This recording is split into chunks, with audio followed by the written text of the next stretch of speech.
We're gonna have lots of reviews coming this fall. I'm still waiting on a few paddles to come in, but I can't wait. Before that though, we're gonna take a little break and do a fun top 5 video. We're gonna talk about the top 5 best-selling paddles at the store this year.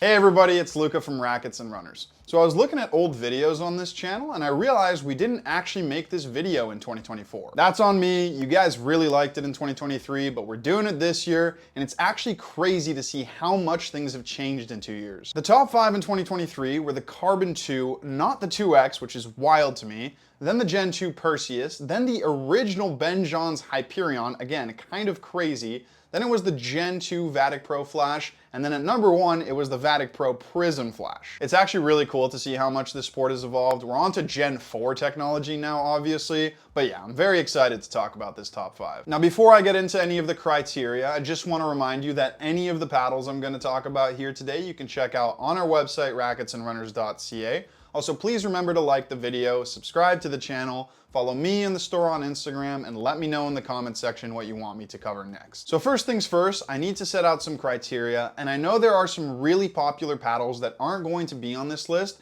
and the reason for that is that we don't carry them at the store. We obviously have to carry these paddles at the store for me to put them in this top 5. That's pretty obvious for this one. We're talking about sales here. We can't really sell a paddle that we don't carry. And this is also based off of numbers. I actually went through and checked all the numbers of the paddles that we sold this year. Criteria 2, I'm only going to talk about paddles that came out after September in 2024. I think it's going to be a little bit more interesting to talk about newer paddles. And also, prices have definitely gone up recently, so people are buying older technology at those cheaper prices. That's a great idea, and the 1 or 2 older paddles that would have made this list are great paddles, don't get me wrong, but in the spirit of technological advancements, I'm going to keep it to the newer stuff. The last thing is that I'm only going to include 1 paddle from each line that shares the same core technology. For example, the Scorpius Pro 4 and the Hyperion Pro 4 couldn't both make this list because they have the same core. That also applies to something like the J2 NFK and the J2 NFT, which are a little bit more different because of their top sheets, but I really want to highlight different paddles here. Now, for example, the J2 NF and the J2 FC Plus could both be on here because I know they look really similar, but they actually do have different cores. And I actually did a comparison of those 2 paddles a couple of weeks ago if you want to go check that out. But that's about it. We'll move on to the list now, and I will give a brief summary about each paddle, why I think they might sell so well, and also talk a little bit about my experience with each one. Coming in at number 5, we have a paddle that should come as no surprise to anyone. It was one of the first of its kind.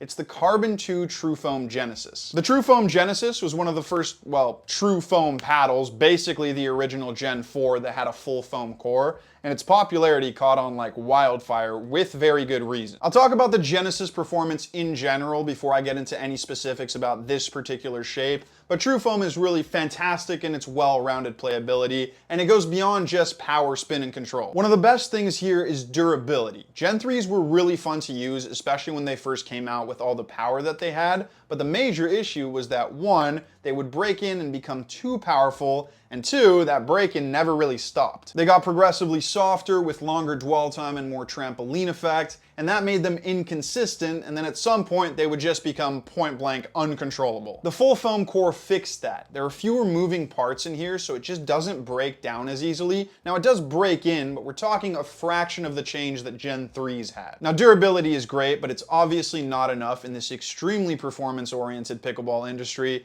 You gotta have good spin, and you gotta have at least one of good power or good control. Well, the Genesis has both. Power isn't on the level of Gen 3s, but that's almost a good thing because that's what makes them more controllable, but you still get plenty of put-away power for ground strokes and for pop-up at the net. Control is the real X factor though here, and really this paddle was the first that started swinging the pendulum back towards control as a major point of emphasis in paddle development. It's significantly more plush than Gen 3s. It doesn't necessarily have a longer dwell time, but instead of a trampoline effect, it still cushions the ball, and it also doesn't have that constant pop off the paddle face even when you're not looking for it. So it is a true control paddle, at least a modern control paddle that's still competitive in other characteristics. My one issue with the Genesis, at least when I first tested it, was its feel. I found it overly muted and too disconnected from the ball, but then I added weight to it and that completely transformed it. That expands the sweet spot and increases dwell time a little bit, which gives it exceptional spin, and that makes all the paddles in this line some of the best all-around performers right now. Now the Carbon 2, because it's a wide body paddle, definitely doesn't need as much weight as the 1 and the 3. It has a really big sweet spot right out of the box,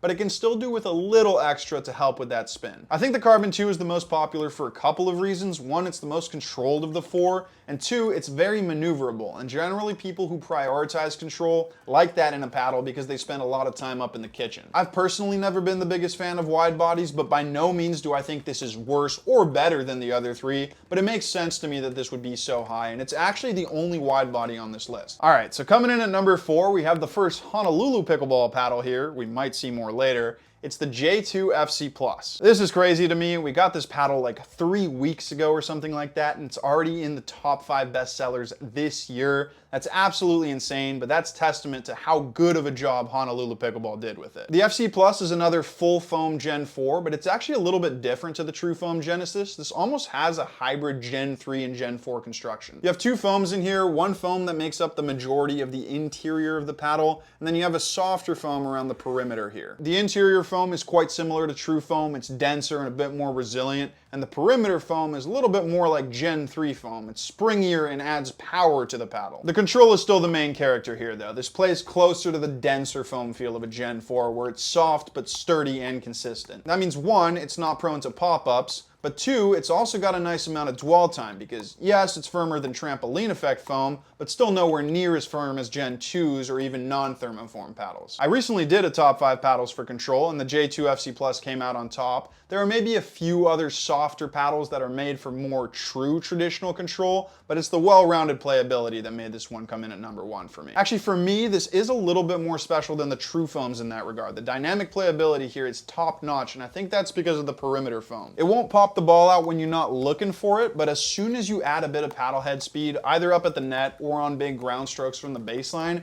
you do get that unmistakable boost in power. Spin is also incredible here. I think this probably has the best combination of soft spin and spin on drives, again, because it's springy when you want it and soft when you don't. Now, of course, the J2 FC Plus has that classic Honolulu Pickleball J2 shape where it does have a slightly bigger sweet spot and it's incredibly stable because the paddle face comes down a little lower here compared to other hybrid paddles. This helps to make it super forgiving and usable for a lot of players, and it's more maneuverable than elongated paddles, but also has more plow through and top and spin potential than wide bodies. Hybrid paddles are just the most popular nowadays because they're so well rounded. And then the last thing we need to talk about here is this paddle's value. This applies to all of Honolulu Pickleball's paddles. They are consistently priced significantly cheaper than their technological competition.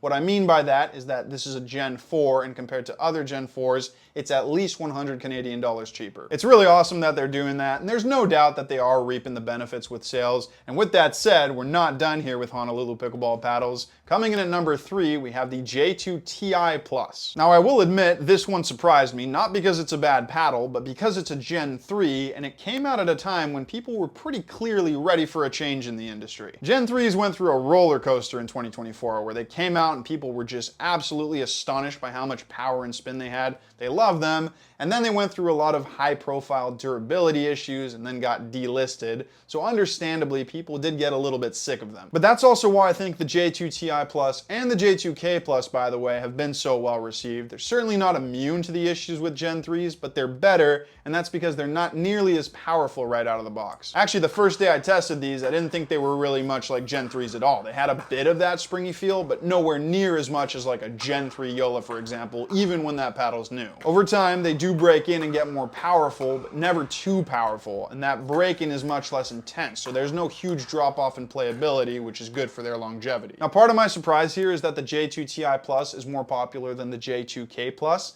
I've personally always been more partial to Kevlar over PET electroplated fiber, and I did think that was the general sentiment, but what I will say is that PET electroplated fiber is softer and more muted than Kevlar. Once they're broken in, these are both power paddles with a trampoline effect, so having a slightly softer top sheet just tones that down a little bit and helps with control, which helps to make it a more well-rounded paddle. But I want to make it clear, as well-rounded as it is, this is still very much a power paddle. The dwell time, the springiness on big ground strokes and volleys, it's very much so there. And of course, like with any Gen 3, this paddle has exceptional spin potential. It's a little bit different to how Gen 4 spin the ball. You can grab onto it more with the longer dwell time, so I think you can actually get a little bit more arc and dip to it, which I absolutely love, but I can't say it's higher than the spin on a Gen 4. And again, the classic J2 shape, I won't repeat myself, but it works so well for so many players. And the same as the J2 FC Plus, the value here is phenomenal. It is about $100 cheaper than most Gen 3 paddles. All right, so we're into the top two now, so obviously these next ones are gonna be great paddles.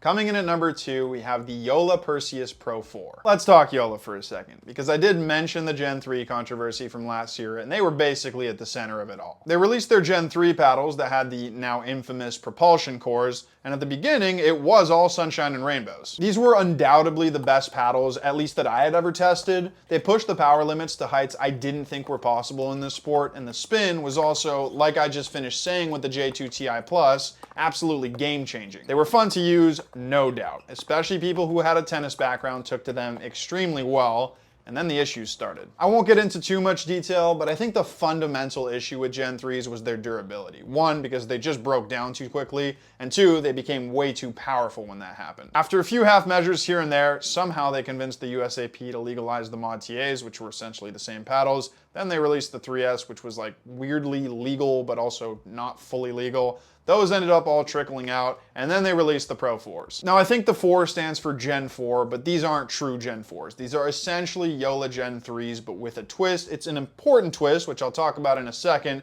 but they play much more similarly to Gen 3s. They have the same propulsion core here, but with a bit of extra foam reinforcement here at the bottom of the paddles.